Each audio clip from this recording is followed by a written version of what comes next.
মিত্র ছিলে কিনা বলতে পারবো না, তবে কিছু তো একটা ছিলে, তা না হলে আজ যেটা হয়েছে সেটা হতো না। সেই কিছুটা কি? কি জানি, হয়তো মায়া, হয়তো সেটাই ভালোবাসা। সেই জন্য হয়তো আমি নিজে থেকে তোমার কাছে এগিয়েছিলাম। তুমি তো কখনো নিজে থেকে আমার কাছে আসোনি, সবসময় দূরে দূরেই থাকতে। হ্যাঁ থাকতাম, কারণ বিয়ের প্রথম দিনই আমি তোমাকে একটা কথা বলেছিলাম, সেই কথাটা তুমি এখনো ভুলতে পারোনি, কখনো ভুলতে পারবে না, তাই তো?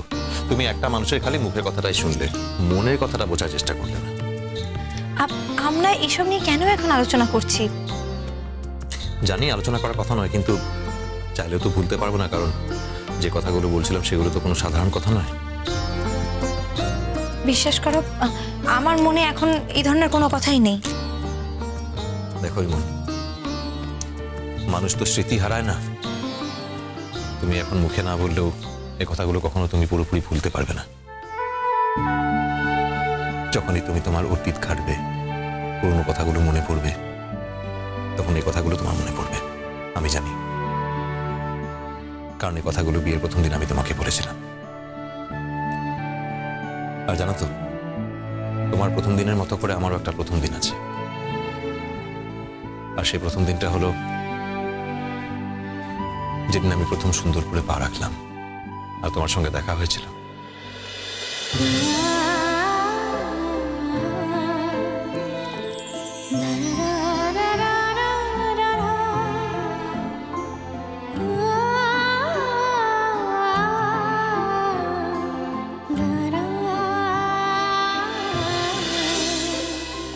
সেদিন হয়তো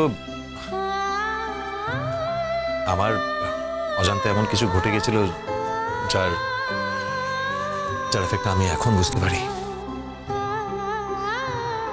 থাক, বানিয়ে বানিয়ে না আর মিষ্টি মিষ্টি কথা বলতে হবে না। তুমি তো জানোই আমি আর যাই পারি না কেন, বানিয়ে মিষ্টি কথা কখনো বলতে পারি না। যেটা বললাম সত্যি বললাম, বিশ্বাস করো। হয়তো সেদিনকেই আমার উপরে কোনো ম্যাজিক ঘটে গেছিল। তোমাকে হয়তো অস্বীকার করার চেষ্টা করছিলাম, কিন্তু পারিনি, অস্বীকার করতে পারিনি। আমি কি কলেজে যাব না? আচ্ছা, আমি কি এখন অফিসে যাব না? যাও না, কে বারণ করেছে তোমাকে? এমনিতেই তো বলেছো তুমি নাকি একা যাবে, তো যাও। ঠিক আছে, যাচ্ছি। ঠিক আছে।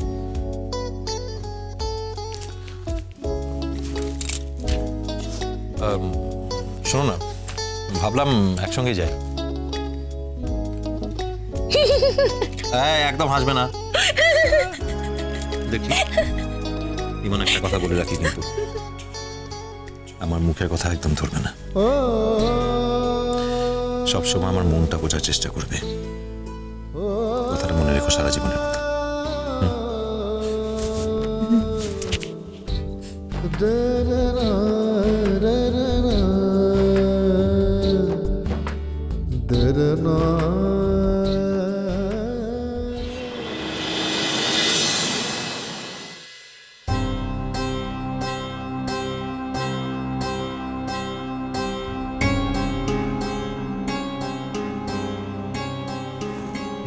মেজমামু, আমার তোমাদের সঙ্গে একটু কথা ছিল। কি কথা রে? তুই তো বললি যে দীপ তো ভালো আছে, সেই জন্য আজকে আমরা গেলুম না গো। আজকে তো ওদের ছেড়ে দেবে, কালকে ভাবছি ওদের ওখানে যাবো। হ্যাঁ, মানে দাদা বারণ করলো বলে আমিও গেলাম না। আমিও ভাবলাম যে দুজনে একসঙ্গে যাবো ওখানে। আর আমার তো খুব ইচ্ছে ছিল যে ওরা এখানেই এসে উঠুক। হ্যাঁ, তাই তো, এখানে আগে উঠলেই তো ভালো হতো না? হ্যাঁ, একবার তাদেরকে ভালো করে রেখে টেকে সুস্থ করে একবার পাটা তুম, তা না সোজা ওই বাড়ি থেকে উঠলো। সেখানে তো মেয়ের নিজের সংসার বুঝে নিতে একটু সময় লাগবে তো। দিদি, আমার মনে হয় যে ওরা বোধহয় এখন একটু একাই থাকতে চাইছে, জানো তো। দেখো, ওদের ওই বাড়িতে একটা কাজের লোক আছে না, শুনেছি সে খুব কাজের, ওই সব কিছু ধরে ধরে রাখতো, সংসারের সব কিছু দেখে শুনে রাখতো। তো আমরা বরং একটা কাজ করি, ও তো ওখানে আছে, তা সত্ত্বেও আমরা যদি একটু খাবার দাবার বানিয়ে ওদেরকে রোজ পাঠিয়ে দিই তাহলে বরং ভালো হয়। আসলে আমি একবার বলেছিলাম কলিকে যে তোরা বরং সোজা আমাদের বাড়িতে আয়, কদিন এখানে থেকে তারপর তোদের বাড়িতে যাস। কিন্তু দুজনে মিলে এমন হা হা করে উঠলো, বললো যে না, আমরা এখান থেকে আমাদের নিজেদের বাড়িতে যেতে চাই। আমিও ভাবলাম মেয়েটা এতদিন পরে সংসার পেয়েছে, তাই আর জোর করে কিছু বলিনি। আমার মনে হয় না দাদাভাই কলিদিদির ব্যাপারে কোনো কথা বলতে এসেছে, তাই না দাদাভাই? ও আচ্ছা, আবার কি কথা? কোনো টেনশনের কথা নয় তো? না না, আরে টেনশনের কিছু নেই। আমি বলছিলাম যে অনেকদিন তো হয়ে গেল বাড়িতে বসে আছি, তাই ঠিক করেছি এবার আবার চাকরিতে জয়েন করব।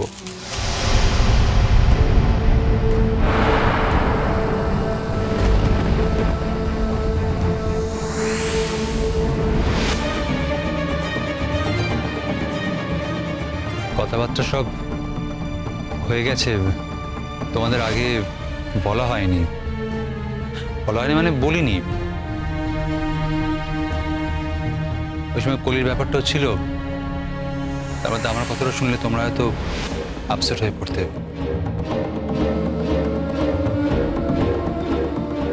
তুই এত বড় একটা সিদ্ধান্ত নিলি, আমাদের কাউকে জানালি না কো?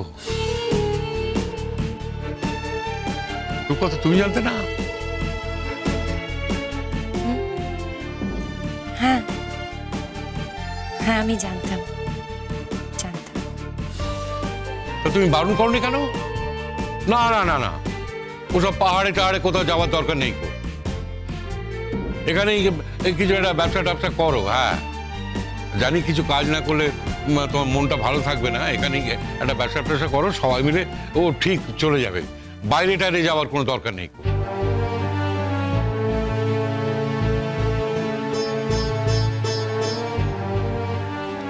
মেজবাবু কি বলি বলো, যাওয়ার দিন ঠিক হয়ে গেছে। তাই বুঝি? তাহলে তো আমার কোনো গুরুত্বই নেই, সংসারে আমার কোনো দামই নেই।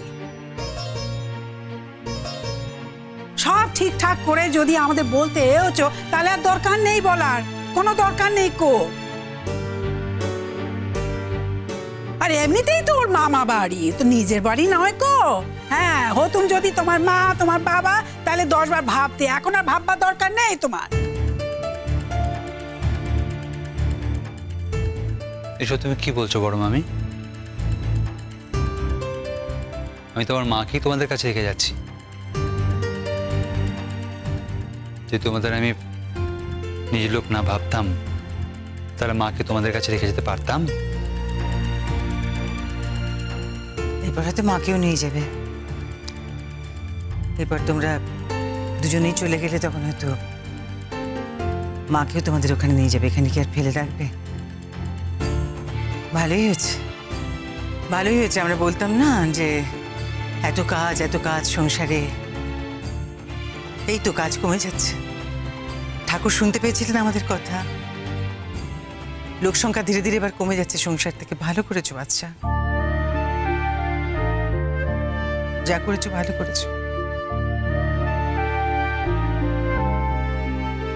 শোনো দাদাভাই, তুমি কিন্তু বড় পিসিমণিকে এই বাড়ি থেকে নিয়ে যাওয়ার কোনো চেষ্টাই করো না,